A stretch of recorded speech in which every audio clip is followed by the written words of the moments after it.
नमस्ते,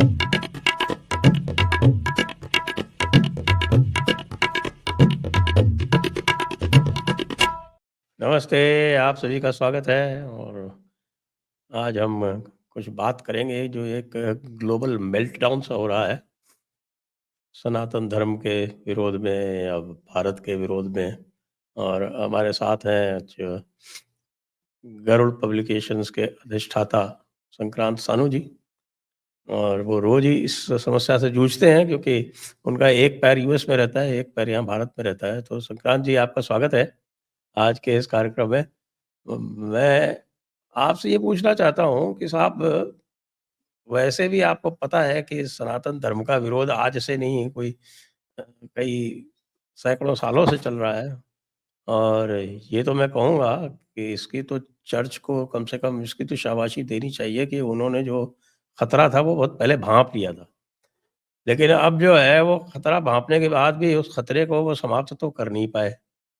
और आज की डेट में उन्होंने अपना पहरेदार भी बैठाया नेहरू जैसा, कि भई इसको जो हमने काम किया है उसको आगे चलाते रहो। लेकिन अब हम जो है वो कर रहे हैं महाकुंभ।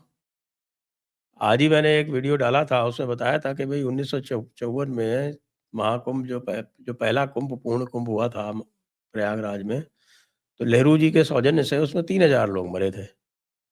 और वो तब मरे थे जब उसमें बताते हैं कि 40 लाख लोग आए थे। ये 40 लाख का नेहरू जी के तमाम प्रयासों के बावजूद वो 40 लाख जो है वो 40 करोड़ से ऊपर जा रहा है। तो यदि पश्चिम वाले, आपके लेफ्ट वाले, आपके कंज़र्वेटिव और आपके मागा वाले, सारे के सारे अगर आपके विरोध में आ रहे हैं, तो प्रॉब्लम क्या है? आएँगे ही। मुझे लग रहा है उनका भी कुंभ हो रहा है। वो भी इकट्ठा करके कुंभ कर रहे हैं, हम भी कुंभ कर रहे हैं, लेकिन मुझे डेफ़िनेटली ये जो ना दैविक आसुरिक शक्तियाँ, ये कोई आज की बात नहीं है। कभी-कभी हमको लगता है कि आज की समस्या ज़्यादा है, लेकिन हाँ। हमको देखना है हर युग की समस्या है ये। ये सतयुग में भी समस्या थी। ये नहीं है कि हाँ, सतयुग में ये समुद्र हुआ। मंथन सदैव होता रहा है। हाँ, बिल्कुल, बिल्कुल। तो ये समुद्र मंथन सदैव होता रहा है, आसुरिक शक्तियाँ, राक्षसी शक्तियाँ हमेशा ही है, द्वापर में थी, त्रेता में थी, तो कलयुग में नहीं होंगी तो फिर कब होंगी? तो बिल्कुल। ये तो ये अनादि से चलता आ रहा है और ये चलता रहेगा। तो इसमें हमको कृष्ण का जो जो कथन है, यदा यदा हि धर्मस्य ग्लानिर्भवति भारत, तो वो कृष्ण भी जन्म लेते हैं और हम में भी वो जो शक्ति है कृष्ण की, वो भी जन्म लेती है हर युग में, उसके उसके अभ्युत्थान के लिए। तो परित्राणाय साधूनां विनाशाय च दुष्कृतां। विनाशाय वो दुष्कृताम्। वो है ना? तो वो वही वही चल रहा है, विनाशाय तो तो दुष्कृतां। बिल्कुल आपने सही कहा कि धर्म संस्थापनार्थाय संभवामि युगे युगे। तो अब बताइए, और कुछ नहीं हुआ तो संभल में कल्कि महाराज का प्रादुर्भाव होने वाला है, उसका रास्ता साफ कर रहे हैं योगी जी। बिल्कुल, बिल्कुल, बिल्कुल। तो वो सब उसके वो उसी वही श्रृंखला चल रही है और सिर्फ़ जो जो आज की एक दुर्घटना या ज जैसे भी कहोगे, समस्या ये है कि हम आसुरिक शक्तियों को पहचानना भूल गए हैं। हम और आपने तो इसके ऊपर पुस्तक भी लिख दी, all religions are not the same. सब लोग पढ़ भी लीजिए उसको, क्योंकि ये बहुत आवश्यक है, क्योंकि हमने आसुरिक शक्तियों को हम सब एक हैं कहकर, और हाँ ये तो सब एक ही हैं, इसमें क्या फ़र्क पड़ता है? वो सब कह कर के हमने आसुरिक शक्तियों की पहचान भूल गए हैं और उसके कारण समझिए धर्म और अधर्म एक कैसे हो सकते हैं? ये बिल्कुल। ये ये धर्म ये तो अधर्म असंभव। समभाव नहीं हो सकता। धर्म और धर्म संभाव नहीं हो सकता। और अगर आप सर्व धर्म संभाव कहते हो, तो जिसको आप धर्म कहते हो पहले उसको साबित करना पड़ेगा कि ये धर्म है। उसको उसका बिना परख लिए कि वो धर्म है, आप उसको मान्यता कैसे दे सकते हो धर्म की? तो ये समस्याएँ हमको चाहे मार्क्स की के फॉलोअर हों, चाहे मकौले के फॉलोअर हों, चाहे मौलवी के फॉलोअर हों, वो कोई भी अगर उसको हम मान्यता देते हैं तो पहले हमको ये कहना पड़ेगा कि ये धर्म है या अधर्म है। और अगर अधर्म है तो उसकी हमको उसका विरोध करना हमारा दायित्व है।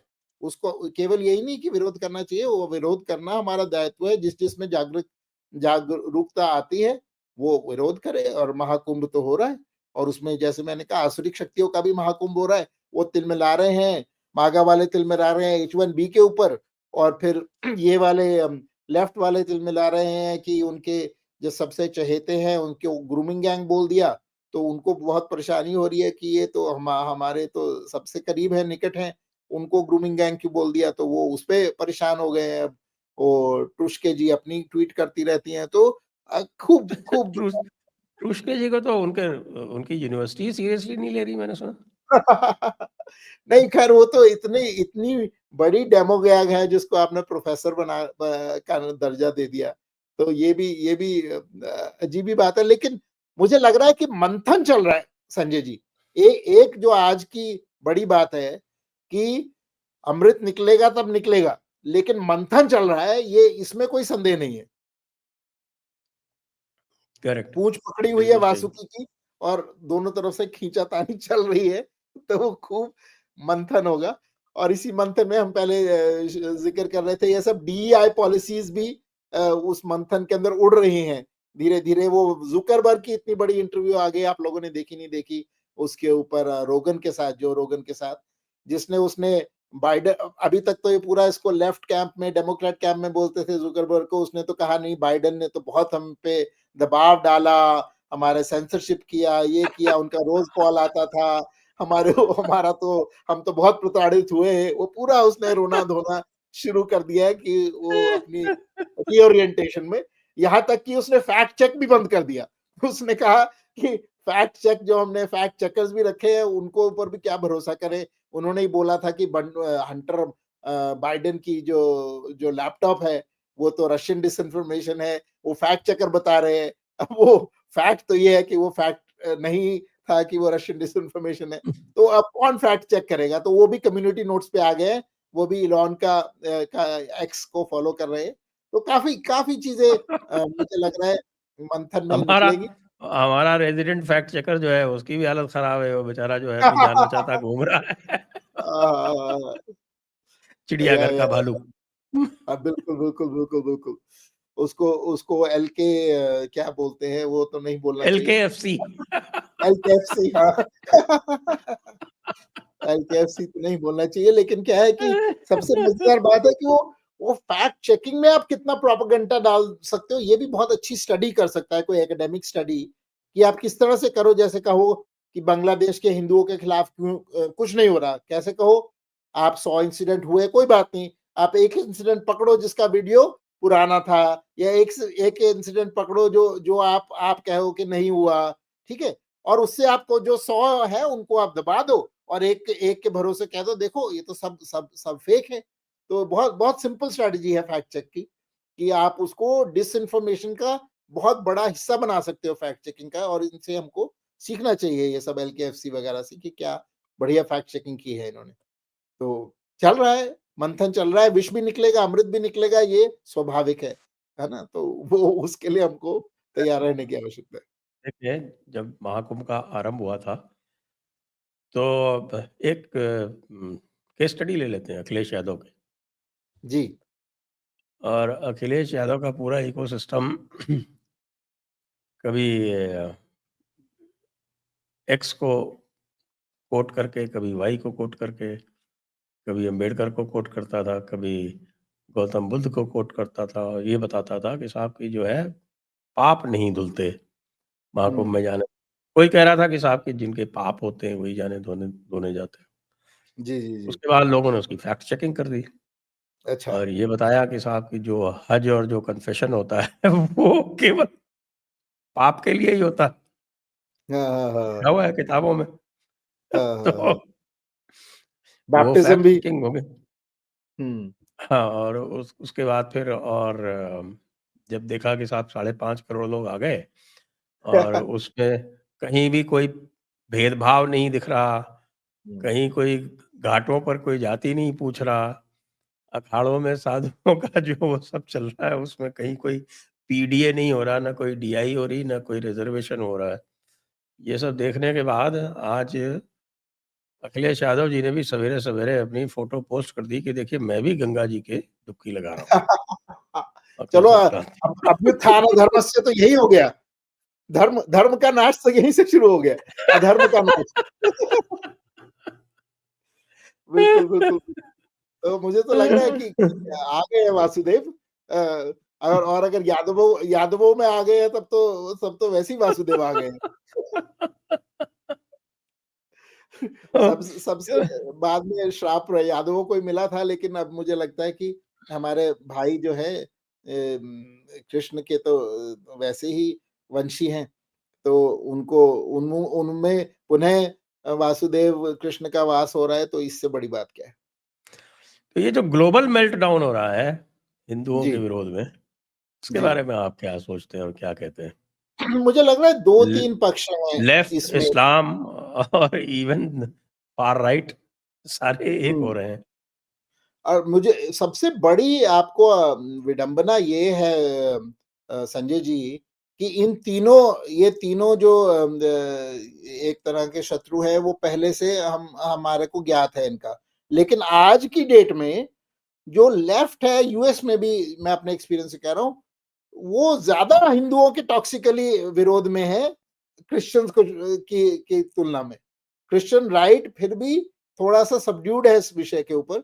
यहाँ पे ठीक है, कन्वर्जन वगैरह का उन्होंने ठेका बंद नहीं किया है, तो मैं ये नहीं कहूँगा कि उन्होंने उन्होंने कुछ विथड्रॉ कर लिया है, लेकिन पब्लिक उसमें अगर आप देखो, ये जो सारा कास्ट लेजिस्लेशन ये सब प्रोग्रेसिव लेफ्ट ही कर रहा है यूएसए में। और उन्होंने इनका जो गठबंधन है इस्लामियों के साथ, वो और सुदृढ़ हो गया है, और उसके उसके वश में आके तो ये पूरे लेफ्ट जो है बहुत जोर से एंटी हिंदू हो गया है। और इस्लामियों का तो पहले से ही है, और मुझे लगता है सोशल मीडिया में ये बढ़ गया है, क्योंकि एक तरह से जब भी कोई क्या है कि ना, यूरोप का एक्सपीरियंस इस्लाम के साथ बहुत थोड़ा है। जो था पुराना, जब वो स्पेन से भगाया गया, उसकी सिविलाइजेशनल मेमोरी उनके पास भी बहुत कम है। एक उन्होंने जो चीज़ की, उसका अच्छा परिणाम भी है और बुरा परिणाम भी है। जब जब ये स्पेन से मूर्स को भगाया गया, मुसलमानों को स्पेन से हुँ, भगाया, कॉर्डोबा और वहाँ से, तो हुँ, अगर आप आज स्पेन में जाओगे, तो आपको एक भी मस्जिद वहाँ पे स्पेन में नहीं मिलेगी। आपको एक भी इस्लामिक साइट आज स्पेन में नहीं मिलेगी। तो उसका अ अ, जो बुरा परिणाम ये हुआ कि उनकी सिविलाइजेशनल मेमोरी से भी वो निकल गया। उनको, हमारे को तो ज्ञानवापी देखते हैं तो एकदम वो चुभन हो जाती है कि देखो ये तो प्रत्यक्ष खड़ा है हमारे सामने।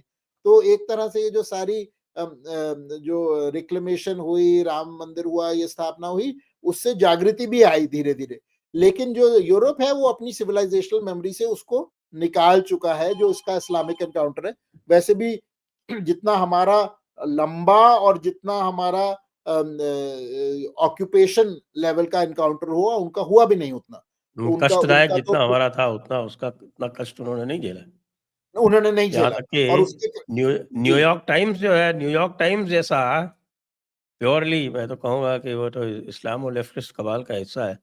वो भी और बताता है कि साहब औरंगज़ेब ने 4.5 मिलियन हिंदू मारे। जी, जी, तो जी, बिल्कुल, बिल्कुल। अगर वो जितना बोलता है उसमें 100 टाइम्स तो कर ही लीजिए। बिल्कुल, बिल्कुल। तो उसमें उसमें आपको ये देखना होगा कि बहुत सारी ये अलग-अलग अलायंसेस बन रही है। जैसे मैंने एक पिछले विभूति जी के साथ बातचीत हो रही थी, मैंने बोला कि there is a global left but there is no global right, है ना? क्योंकि जो राइट का नेचर है, वो वैसे ही नेशनल ओरिएंटेड है। तो हुँ, ग्लोबल राइट होने का कोई उस तरह से जैसे ग्लोबल लेफ्ट है, वैसे नहीं हो सकता। तो एक आपका इस्लामिक उम्मा है, और आपका एक लेफ्टिस्ट उम्मा है ना? वो भी एक उम्मा ही है। तो वो दोनों हैं, वो सारी नेशनल बाउंड्रीज़ को इरेज़ करना चाहते हैं, और एक जन्नत चाहते हैं, एक मार्क्सिस्ट जन्नत चाहते हैं। तो वो दोनों जन्नत की ओर यूटोपियन स्टेट चाहते हैं, और वो बाद में उनकी आफ्टर लाइफ। जन्नत मिलेगी। वो लेफ्टिस्ट तो अभी चाहते हैं कि हाँ, वो आफ्टर लाइफ में और लेफ्ट की इन लाइफ में है, लेकिन है हुँ, दोनों ही मिथिकल, क्योंकि ना लेफ्ट वाली कभी अचीव होती हुई है, ना होगी, और ना इस्लामिक वाली होगी। तो वो दोनों मिथिकल जो जन्नत है, उसके लिए वो तत्पर रहते हैं, और इसलिए वो साठ-गांठ करते हैं। और इसमें भी ये बड़ी मेरे को एक प्रश्न चिन्ह रहा था बहुत सालों से कि लेफ्ट इस्लाम के साथ अलाइ क्यों करता है? हुँ, क्योंकि अगर आप सिर्फ माइनॉरिटी देखो, अभी एक एक खबर थी कि यजीदियों को जर्मनी यजीदियों को निकाल रहा है, ठीक है? जो जर्मनी लेफ्ट प्रोग्रेसिव स्टेट अपने आप को कहलाता है बहुत ज़्यादा, और यजीदी जैसी प्रोसिक्यूटेड माइनॉरिटी नहीं होगी कोई, जिनको पूरा उन्होंने तबाह कर दिया। इराक में इतने हज़ारों लोग मारे और हज़ारों लड़कियों को उन्होंने लौंडिया बनाया, जो भी किया उनके साथ जितना अत्याचार किया, उतना कि शायद अभी के समय में किसी एक कम्युनिटी के ऊपर नहीं हुआ होगा, और उसको निकाल रहा है। तो मैंने कहा ये तो सिद्ध कर देता है कि लेफ्ट को माइनॉरिटी राइट से कुछ लेना-देना नहीं है। ना उसको माइनॉरिटी से लेना है, ना माइनॉरिटी राइट से लेना है। क्यों? क्योंकि लेकिन वो मुस्लिम माइनॉरिटी राइट की बात करता है। क्यों करता है? क्योंकि उसको लगता है कि अगर किसी समाज को उसने तोड़ना है, तो ये सेना जो है मुसलमानों की, वो लेफ्ट को सोचता है कि उसकी प्रयोग कर लेगा। यानी कि उनके पास पैसा है, उनके पास स्ट्रीट पावर है और उनके पास वोट बैंक पावर है ना? मनी पावर, स्ट्रीट पावर और वोट बैंक पावर। वो तीनों का तीनों प्रयोग करके वो चाहता है कि वो उस जो भी होस्ट सोसाइटी है, उसके अंदर उसको बढ़ावा दे, ताकि वो होस्ट सोसाइटी को डिमोलिश कर पाए। और डिमोलिश करने का लेफ्ट में का क्या इंटरेस्ट है? क्योंकि जब डिमोलिश होगा तब केओस होगा, केओस होगा तो रेवोल्यूशन की तैयारी होगी। तो उनका तो सारा मकसद ये है कि किस तरह से हुँ, रेवोल्यूशनरी हुँ। चेंज हम ला पाए, रेवोल्यूशन ला पाए, मार्क्स का यूटोपिया ला पाए, और माओ और स्टालिन का झंडा लेकर हम एक नई फतेह करें, जिसमें बहुत कितने और करोड़ों वै लोगों को वैसे मारा इसमें था थोड़ा-सा उन मैं दोनों ने यहाँ मिलकर। पर एक हम भी थोड़ा-सा मैं इसमें एक हुँ, वो आपकी डालूँगा क्या राय है? कि क्योंकि ये मेरे लिए बहुत शोध का विषय रहा है संजय जी, तो मैं भी मैं सोचता हूँ मैं वही आप कह रहा हूँ बताइए कि इस पे। ये केओस तो ठीक है, लेकिन केओस खाली रेवोल्यूशन से होगा वो नहीं है। जैसे आप देख लें कि जो इंग्लैंड में धीरे-धीरे जो लेफ्ट ने किया है, या जो ये फेबियन सोशलिस्ट हैं हमारे नेहरू नेहरू जी वाले, ये उनका गोल भी वही है। लेकिन वो कहते हैं कि इंक्रीमेंटली करेंगे हम, धीरे-धीरे सबवर्ट करेंगे पूरा सिस्टम। तो गोल वहीं जाके पहुँचता है अल्टीमेटली कि साहब कि जी, उसको जो है उन्हें एक अलग से एक यूटोपियन सिस्टम से उनको उसको रिप्लेस करना है, जहाँ पे कुछ लोग मिलके सबका भविष्य तय करेंगे। The party will decide everything. जैसा कि आपने देखा, जो जॉर्ज ऑरवेल ने 1984 में जो सिचुएशन बताई है, जहाँ पे थॉट पुलिस है और 2 मिनट्स हेट है और तरह-तरह की चीज़ें हैं। और वॉर इज़ पीस है। तो वो बिल्कुल। सिस्टम वो सिस्टम जो है वो रेवोल्यूशन से भी अचीव होगा और इंक्रीमेंटली भी अचीव होगा। लेकिन आप ये देखें जी, कि जी। जो अभी अमेरिका में देखा गया कुछ दिनों पहले, जो बाइडेन के टाइम पे जो एक अजीब सी तरह का एक पागलपन जो देखा गया, वो किससे आता है? वो ना तो रेवोल्यूशन से डिफाइन होता है और ना इंक्रीमेंटलिज्म से डिफाइन। वो तो अपने एक अलग तरह का अलग ही पागलपन है। हालाँकि है वो भी लेफ्ट लूनी जिसको बोलते हैं।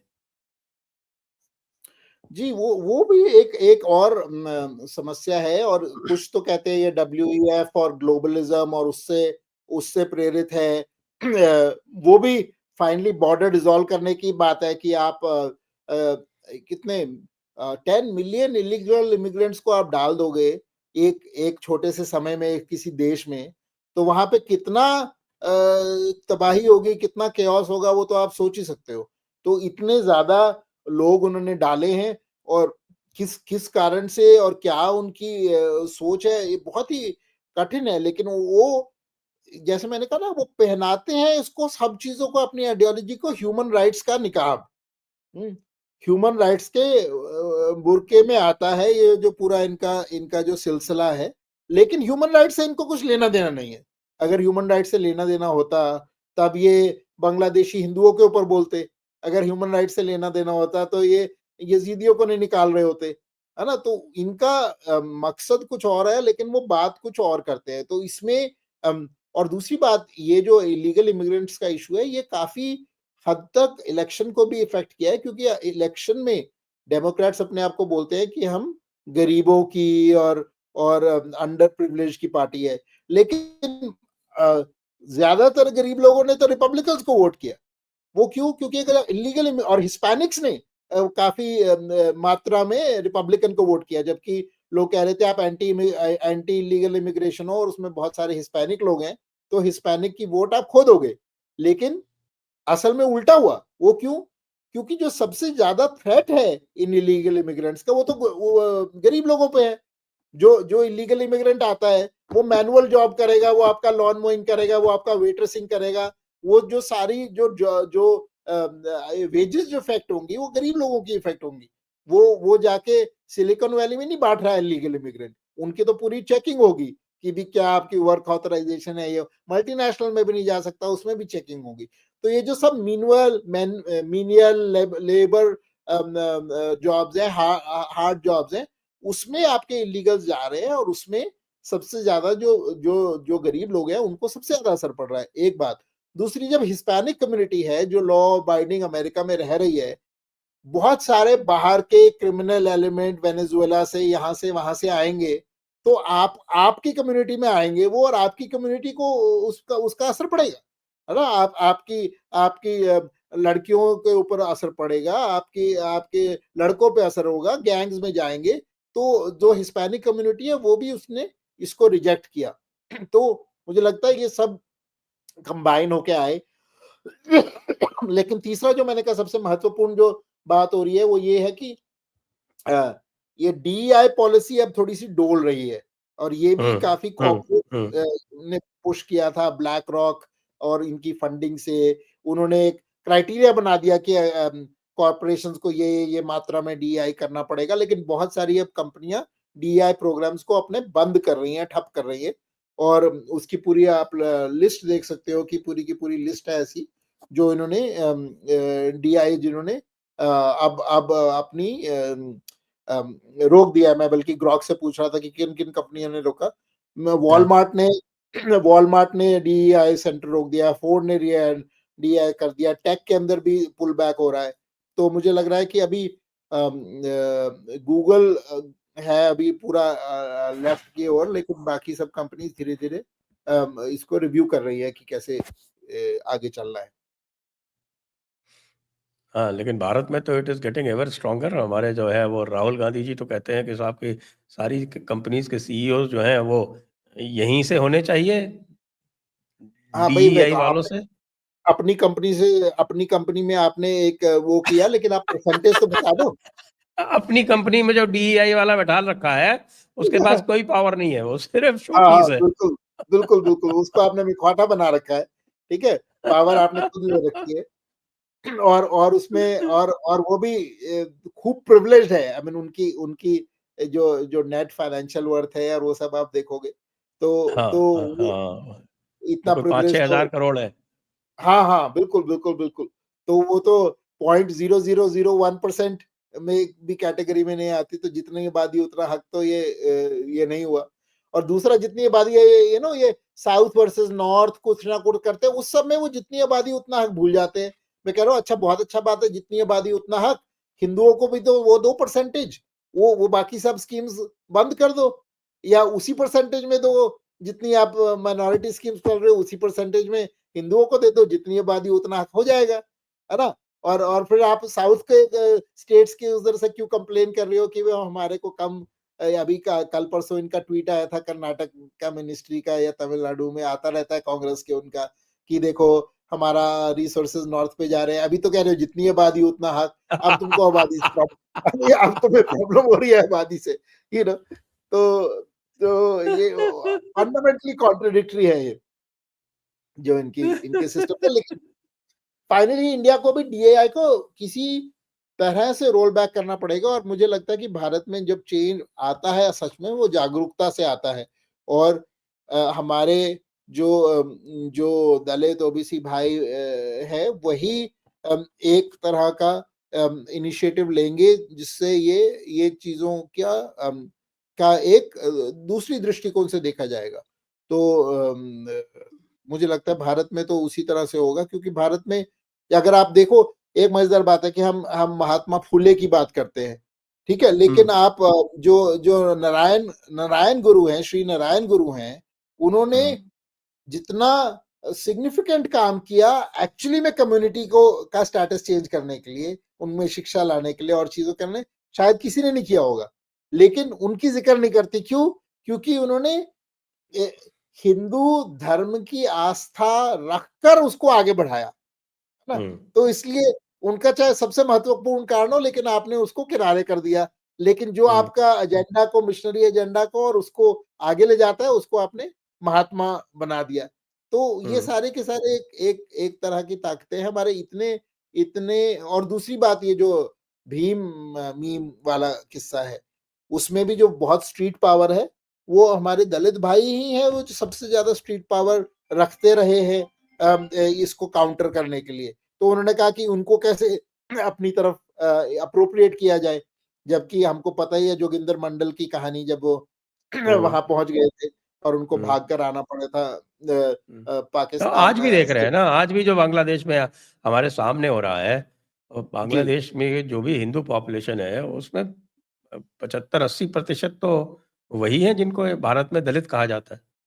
बिल्कुल, वो तो। और पाकिस्तान में भी, पाकिस्तान में जो बेटियां उठ रही हैं, जो हिंदू बेटी, क्योंकि क्या है कि जो जो वाकई में अंडर प्रिविलेज और गरीब थे, जो जो जिनके पास रिसोर्सेस थे, वो तो आ गए पाकिस्तान से भी ज्यादा आराम से। जो बिल्कुल गरीब है, उसके पास उतना रिसोर्स भी नहीं है कि वो भाग कर आ जाए। तो जो गरीब थे, दलित थे, ऐसे लोग रह गए पीछे, और उन्हीं के ऊपर सबसे ज्यादा अत्याचार हो रहा है ये दोनों पाकिस्तान और बांग्लादेश में।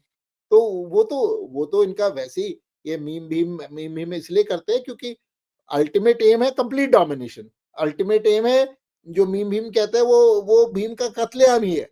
लेकिन उसकी एक एक स्ट्रैटेजी है कि पहले उसको बटोगे तो कटोगे, वही वाला सिलसिला है। वो बांटने का काम इसलिए करते हैं ताकि काटने का काम बाद में आसान हो जाए। हाँ, बिल्कुल सही कह रहे हैं आप, एब्सोल्युटली राइट।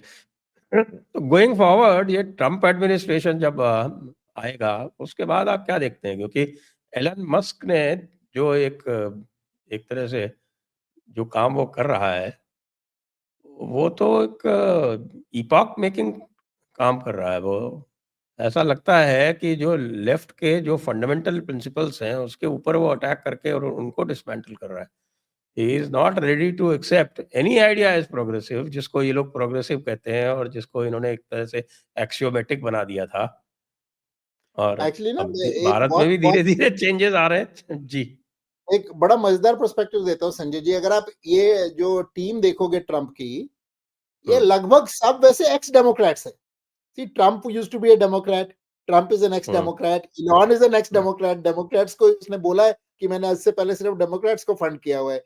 JFK, या सॉरी, रॉबर्ट कैनेडी जूनियर तो अभी अभी आया हुँ, है, you know, hmm, Tulsi Gabbard x Democrat, है ना? हुँ, तो ये हुँ, सारे के सारे की सारी लाइन से, ये इवन ये जेडी वैंस, ये भी लेफ्ट लीनिंग रहा है। उसकी वाइफ भी प्रोग्रेसिव, येल तो सबसे प्रोग्रेसिव लॉ स्कूल माना जाता है। तो वो, ये सारी की सारी, मैं कह रहा हूँ, ये एक रिवर्स टेक ओवर हो गया रिपब्लिकन पार्टी का भी और और डेमोक्रेटिक पार्टी का भी। यानी कि these people are actually free of both the ideologies. ठीक है, उन्होंने उन्होंने वोट ले लिया रिपब्लिकन प्लेटफॉर्म के ऊपर, लेकिन in a way they are actually non ideological, that want to dismantle the hold of ideology on people. और जो प्रोग्रेसिव है, उसका तो आइडियोलॉजी इज नंबर वन, है ना? तो उसमें अगर आप देखो, इसलिए तो ये H1B के ऊपर भी जो मागा को इतना रिएक्शन हुआ, क्योंकि इलॉन ने तो कह दिया, I am prepared to go to war on this issue. क्योंकि इलॉन इलॉन को समझ आ रहा है कि कि यूएस की आज सुपर पावर ये है कि ये दुनिया भर का बेस्ट टैलेंट अपने आप को अट्रैक्ट कर पाता है। ठीक है? उसके आधार पर ही वो इतनी टेक्नोलॉजिकल एज उसका रहा है। आज चाइना आगे बढ़ रहा है। चाइना ने भी ये काम किया, ऑल्दो मल्टी एथनिसिटी में नहीं किया। चाइना ने 1000 टैलेंट्स प्रोग्राम बनाया, जिसमें जो सारे चाइनीज डायोस्फेरा जो टॉप यूनिवर्सिटीज में थे, टॉप कंपनीज में थे, उनको ग्रांट्स देकर वापस लेकर आए, ताकि वो फिर से आगे बढ़ पाए। बल्कि भारत का दुर्भाग्य है कि ऐसा कोई सिस्टमैटिक प्लान नहीं है, बल्कि जो वापस आते हैं उनके लिए बहुत कठिनाइयां खड़ी करते हैं अभी भी, जो जिस प्रकार के उन्होंने लॉज बना रखे हैं। तो तो यूएस की सुपर पावर ये रही है कि वो दुनिया भर का टैलेंट इकट्ठा करके वहां पर ला सकता रहा है। ये ठीक है, H1B का अब्यूज भी होता है, मैं उसकी बात नहीं करूंगा, वो एक दूसरी चर्चा है। उसमें भी आप अब्यूज करो या आप कह लो कि भैया आप फ्री ट्रेड चाह रहे हो बट फ्री सर्विसेज नहीं चाह रहे, वो भी एक एक प्रकार का ट्रेड ही है ना। क्योंकि अगर आप आउटसोर्स करते हो सर्विस को इंडिया, और इंडिया वाली जो कंपनी है वो चाहती है कि उनका व्यक्ति वहां पे यूएस में आके उसको मैनेज कर पाए, तो वो आपको आपको वो भी अनुमति देनी पड़ेगी। तो H1B के भी दो प्रकार के हैं, एक वाकई जो बहुत एक्सेप्शनल टैलेंट वाले लोग हैं वो हैं, और काफी बड़ी मात्रा में वो भी लोग हैं जो जो कि जैसे आईटी सर्विसिंग उस टाइप की कंपनीज में लगे हुए हैं। तो मुझे लगता है कि वो इशू भी अभी आगे आएगा, उसमें मेरे को लग रहा है चेंजेस भी करेंगे, क्योंकि काफी रिएक्शन है मागा की साइड पे। लेकिन जो टैलेंट को लाने वाला प्रोग्राम है वो ठप नहीं करने वाले। लेकिन जो दूसरी डिसमेंटलिंग की बात कर रहे हो संजय जी, वो भी हमारे और आपके बहुत करीबी विषय है, जो कि डोगे वाला, डोग है ना, department of hmm, government efficiency. तो हम्म, वो स्मॉल गवर्नमेंट जो है वो उसकी ओर ले जाना चाह रहे हैं, और उसमें बहुत सारी जो प्रोग्रेसिव सो कॉल्ड स्कीम्स हैं वो भी कटेंगी। लेकिन उसमें भी अगर एक्चुअली में उनको फर्क करना है तो उनको डिफेंस काटना पड़ेगा, बिकॉज बाकी डिफेंस को छोड़ के बाकी यूएस बजट में इतना बड़े आइटम ही नहीं गई है जिसको कट करने से आप बजट के ऊपर इफेक्ट कर लोगे, है ना। तो अगर वो करेंगे तो फिर उनको रिपब्लिकन से भिड़ना पड़ेगा, क्योंकि ये रिपब्लिकन का हॉट बटन इशू रहा है कि डिफेंस को हमने नहीं काटना, सोशल सिक्योरिटी को आप काट नहीं सकते। तो बाकी रहा छोटे मोटे, आप एजुकेशन डिपार्टमेंट को पूरा का पूरा हटा दो, इसको हटा दो, उसको हटा दो, आपको 1% 2% से ज्यादा पूरे के पूरे उसमें फर्क नहीं आपको मिलने वाला। तो मुझे लग रहा है कि ये आसान काम नहीं होने वाला, ट्रंप के लिए भी, लॉन के लिए भी, रिपब्लिकन से भी उनको उतनी ही रेजिस्टेंस मिलेगी जितनी डेमोक्रेट से मिलेगी। तो वी विल फाइंड कि many different alliances come about in this in this next 4 years। और दूसरा है कि ट्रंप तो वैसे भी सर पे कफन पहन के आया है, उसने फिर से तो इलेक्शन लड़ना नहीं है, तो उसको ना ये चिंता है कि भी इलेक्शन में क्या होगा कैसे होगा, वैसे भी थोड़ा सा उस तरह से बेपरवाह है। तो he is going to be going all out, but he has a better team than last time. जो लास्ट टाइम उसकी यस टीम थी, यस यस यस है ना, वो थके लास्ट टाइम हारे तो Republican.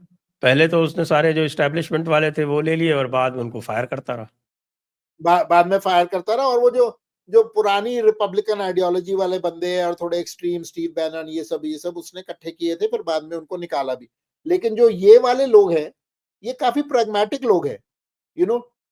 Vivek is a pragmatic person, Elon is a pragmatic person, Tulsi is definitely a pragmatic person, उसको एक्सपीरियंस है। आरएफके इज अ प्रैग्मेटिक पर्सन, वो कह रहा है कि भैया मैं तो एक्सपीरियंस से बता रहा हूँ कि हेल्थ केयर सिस्टम यूएस का बस्टेड है।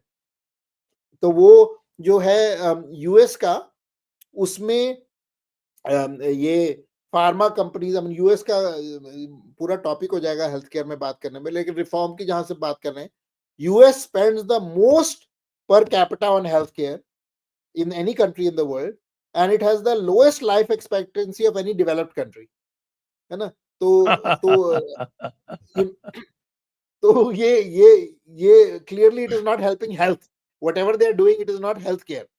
It is helping तो वो companies. It is not it is helping the only helping people. pharma companies, it was only Oh, helping pharma companies make trillions of dollars। They literally have made trillions of dollars on all kinds of nonsense, जैसे ये statins है, आपने सुना होगा, सबको Lipitor ये देते हैं, मेरे भी कई मित्र लेते हैं। लेकिन अब स्टडी आ गई कि ये स्टैटिन जिसके अंदर एक्चुअल में ट्रिलियन डॉलर्स बनाए हैं फार्मा कंपनीज ने, वो स्टैटिन किसी काम के नहीं है। अब ये स्टडी आ गई है ना। आपने 20-25 साल लोगों को बताया कि नहीं नहीं आपको ये कोलेस्ट्रॉल लोअरिंग मेडिसिन लेनी है, हार्ट अटैक बचाना है, ना उससे हार्ट अटैक बचा, ना उससे लाइफ एक्सपेक्टेंसी में फर्क पड़ा, लेकिन किसी की जेब में ट्रिलियन डॉलर पहुंचा दिया आपने। तो ये मुझे लग रहा है बहुत ही सिग्निफिकेंट प्रॉब्लम्स हैं जिसमें सिग्निफिकेंट रिफॉर्म हो सकता है। अब कितना कर पाएंगे ये देखने की जरूरत है, बिकॉज रेजिस्टेंस बहुत हर कोने से आने वाला है, रिपब्लिकन से भी आने वाला है, क्योंकि बहती गंगा में तो सबने हाथ धोए हुए हैं, ये तो है नहीं कि वो डेमोक्रेट ने ही हाथ धोए हुए और रिपब्लिकन ने नहीं धोए, है ना? तो वो सबको कटबैक मिलता है, सबको कमीशन मिलता है, तो देखते हैं क्या होता है। That is very interesting. तो इंटरेस्टिंग टाइम्स, बड़े इंटरेस्टिंग टाइम्स हैं। और भारत में भी, यहाँ भी आप अगर आप देखें इसका जो है वो, तो आप देख रहे हैं कि योगी इम्पैक्ट या योगी इफ़ेक्ट जो है वो बढ़ता चला जा रहा है। और जो वो पुराना एक हाफ अपोलोजेटिक और हाफ सबमिसिव जो अप्रोच रही है बीजेपी के पिछले 10 साल, उसमें चेंजेस आ रहे हैं। और चेंजेस आ इसलिए रहे हैं क्योंकि एक तरफ से जैसे योगी का जो एग्रेशन है, तो उसके जो रेजोनेंस मिल रहा है, उसके कारण इनको ये करना पड़ रहा है। Left to them, they would also go this half apologetic half submissive जो कोर्स है उसी में चलते रहेंगे। लेकिन अब आप ये बिल्कुल, देखिए। बिल्कुल। योगी का भी प्रभाव है संजय जी, और आपका और आप जैसे बहुत सारे लोगों का भी प्रभाव है। हमने भी उसमें थोड़ा आहुति डाली है कि लोगों में जागरूकता धीरे-धीरे आ रही है हिंदू विषयों को लेकर, सिविलाइजेशनल विषयों को लेके। ये नहीं मैं कह रहा कि बहुत मात्रा में लोगों को अभी आई है। नहीं, अब बिल्कुल आ रही है। हम वी आर ये सीइंग देखिए, अल्टीमेटली हाँ, इन्होंने जो है एआईटी को हटाया ना एनसीईआरटी से। आज जी, तो जी, उसका जी, बिल्कुल, उन्होंने बिल्कुल। वो भी निकाला है, वो ट्वीट भी दिया है कि भाई हमने हटा दिया एआईटी, अच्छा, चलो देर आए अच्छा। दुरुस्त आए। बिल्कुल, बिल्कुल, बिल्कुल। तो धीरे कर रहे हैं, लेकिन वो नहीं, संघ का हमेशा कहना है, और उससे मैं कभी मतभेद भी रहा है मेरा, लेकिन उनका कहना है कि जब तक लोगों में जागृति नहीं आएगी, सरकार क्या करेगी? मैं इसको नहीं मानता, क्योंकि यूपीए ने ऐसे कभी सोचा नहीं। यूपीए ने अपना पूरी 1 साल के अंदर सारी टेक्स्ट बुक चेंज कर दी, सब कुछ कर दिया। उन्होंने ये कभी नहीं सोचा कि भैया पहले लोगों में जागृति लाने की ज़रूरत है, फिर हम टेक्स्ट बुक चेंज करेंगे। तो उनको स्टेट पावर यूज़ करनी आती है, हमको नहीं आती है, सीधी बात है। तो हाँ, वो कहते लेकिन रहे कि they are merely in office not in power. Yes, yes, exactly. Because power या तो क्योंकि आई नहीं है, या जैसे आपने कहा ना, हमेशा थोड़ी डिफिडेंस रही है, थोड़ा-सा नर्वसनेस रही है उसको यूज़ करने की। लेकिन योगी जी का भी प्रभाव है, और मुझे लग रहा है कि थोड़ी-थोड़ी हिंदू जागृति का भी प्रभाव है। इलेक्शन में तो ख़ैर सबको ये याद आ ही जाता है। इलेक्शन में तो भाजपा भी पूरी हिंदू पार्टी बन जाती है। लेकिन इलेक्शन के बाद भी थोड़ा प्रभाव रहने की अब ज़्यादा संभावना लग रही है, क्योंकि लोग अब कह रहे हैं कि ये आप बोल रहे हो, कर तो रहे नहीं हो। तो लोगों से भी प्रेशर बढ़ रहा है, मुझे लग रहा है उसका। मैं भी आज कहीं शायद रीडिफ में या किसी में पढ़ रहा था कि बहुत बड़ी मात्रा में युवक कुंभ मेले में जा रहे हैं। जा ही रहे होंगे, 40 करोड़ लोग में तो सभी प्रकार के लोग होंगे। लेकिन इतने लोग, और जो नई पीढ़ी है उसको वो भारतीय संस्कारों की ओर, और अपनी अपनी संस्कृति की ओर बढ़ रही है, उसकी तरफ ध्यान आकर्षित कर रही है, तो मुझे लग रहा है उसका भी प्रभाव अवश्य पड़ने वाला है। बिल्कुल, बिल्कुल, बिल्कुल। तो आइए फिर अब और कुछ ये भी चर्चा कर लें कि जैसे अब ये और क्या विषय हैं जिन्हें हमें आगे ले जाना है। सही बात बताएँ तो जो जयपुर डायलॉग्स में जो सबसे पहले विषय लिए थे उसमें हमने एआईटी लिया था। यहाँ तक कि हमने तो उसके लिए करीब 2 करोड़ 10 लाख रुपए का रिवॉर्ड भी घोषित किया था। अवार्ड घोषित किया था कि कोई भी सिद्ध कर दे इसको पहले, वो कर दे, नोबडी केम। लेकिन कौन-सा वाला था नाउ वो? एआईटी के ऊपर की भी इसकी थ्योरी, क्योंकि वो अच्छा, उसको बोल एआईटी तो वाला, गया राइट, गया राइट, थ्योरी, राइट। लेकिन जो थ्योरी जो होती है, जो रिक्वायरमेंट्स हैं थ्योरी बनाने के, बिल्कुल। वो तो कभी पूरे नहीं किए गए। ना कभी उसका बल्कि अब तो एनंसिएशन ये किया गया, ना कभी उसका कोई इवैल्यूएशन हुआ। बस वन फाइन मॉर्निंग कि भाई मैकॉले साहब ने उठ के या किसी और ने उठ के कह दिया कि हाँ साहब दिस इज द थ्योरी, और वो बस थ्योरी हो गई। तो कभी इसको प्रूव तो करो। तो अब हाँ, मुझे नहीं वो लगता है कि भाई मनगढ़ंत अब है काम अभी, और इसी तरह से एक ये जो ऑपरेशन वाला जो उसके लिए नैरेटिव चलता है, लंबा चौड़ा एविडेंस तो लंबा चौड़ा कभी उनके पास था नहीं उसका, तो कुछ भी नहीं था उनके पास। तो खाली असम्पशन्स थे। कुछ भी नहीं था। एक्सियम हाँ, हाँ, हाँ, एक्सियोमेटिक बिल्कुल। एक्सियोमेटिक ट्री बनाया था उन्होंने लिंग्विस्टिक्स का। तो एक्सियम्स हैं वो। अ, कि ये जो ऑपरेशन वाली जो थियरी चलती है साहब, जिसको जो है वो हमारे सरसंघ चालक जी ने भी कह दिया कि साहब अरे आपने 2000 साल से उनका जो है वो शोषण किया है और उनको पीड़ा दी है। तो अ, ये जो एक नैरेटिव है, ये अभी अभी भी काफ़ी मजबूत है भारत में, जबकि पूरी तरह से झूठ है, हम भी जानते हैं। जी, जी, जी। जी, नहीं वो तो और उसमें दूसरी बात ये भी हो रही है कि ये जो आईवीसी की सील्स है, उसके ऊपर भी अब कुछ और काम हो रहा है। एक मैं काफ़ी इंटरेस्टिंग थ्रेड देख रहा था, जिसने क्रिप्टोग्राफिक एनालिसिस करके उसका ये दावा है कि जो आईवीसी सील्स हैं वो संस्कृत हैं। और अगर वो संस्कृत संस्कृत है। है और वो वेद यज्ञदेवम से जुड़ी हुई है, भरत तब राव है तब वो, तो वो यज्ञदेवम नाम रखा हाँ, हुआ है हाँ, उन्होंने। हाँ। बिल्कुल, बिल्कुल। नहीं उसका मैंने काफ़ी डिटेल में पेपर पढ़ा वैसे, उससे मैंने सवाल भी काफ़ी उठाए थे। लेकिन मुझे लग रहा हुँ, है कि कम से कम एक इट इज़ वर्थ एग्ज़ामिनिंग उसको मैं एकदम एक्सेप्ट नहीं कर रहा हूँ, लेकिन काफ़ी सिग्निफिकेंट और सीरियस काम किया उसने। उसको देखने हुँ, लायक है कि ये उसने क्या-क्या उस पे कॉन्फ्रेंस हमको बिठानी चाहिए। बल्कि अगले जेडी के अंदर इसका हम एक विषय भी रख सकते हैं, इसको और गहराई में ले जाने का। कुछ कुछ लोगों को कर सकते हैं। तो उसमें मुझे लगता है कि अगर वो हो जाए कि वो संस्कृत है और ये एक और थ्रेड था कल जो कह रहा था कि वो जो यूनिकॉर्न जैसा क्रीचर है उसके सामने जो चीज़ें हैं, वो भी कैसे यज्ञ और वेद से जुड़ी हुई है।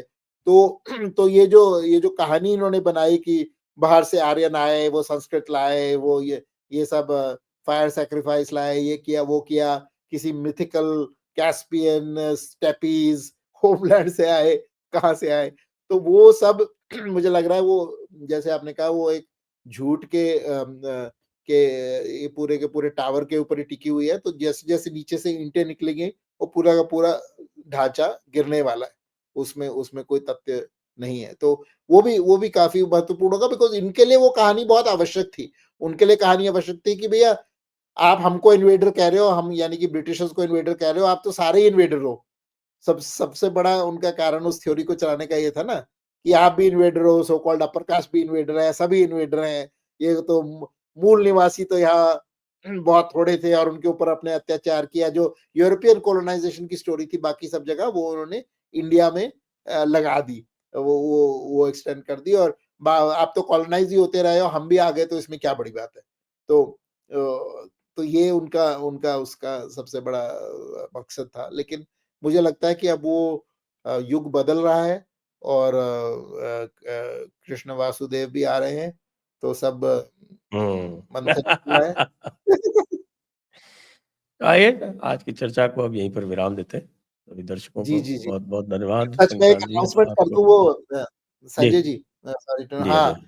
काफ़ी देर से बात हो रही थी कि गरुड़ मार्केटप्लेस हम लॉन्च कर रहे हैं ई-कॉमर्स जिसमें भारतीय जो एक आपको एक बहुत स्वस्थ जीवन की ओर भारतीय दिनचर्या की ओर लेके जाएगी जिसमें आयुर्वेद के प्रोडक्ट्स और आपको शुद्ध घी और सब इसी प्रकार के शुद्ध प्रोडक्ट्स जो आजकल हमारे को एक कृत्रिम जीवनचर्या की ओर ले गए हैं जहाँ से कैंसर, रोग ये सब बढ़ रहे हैं।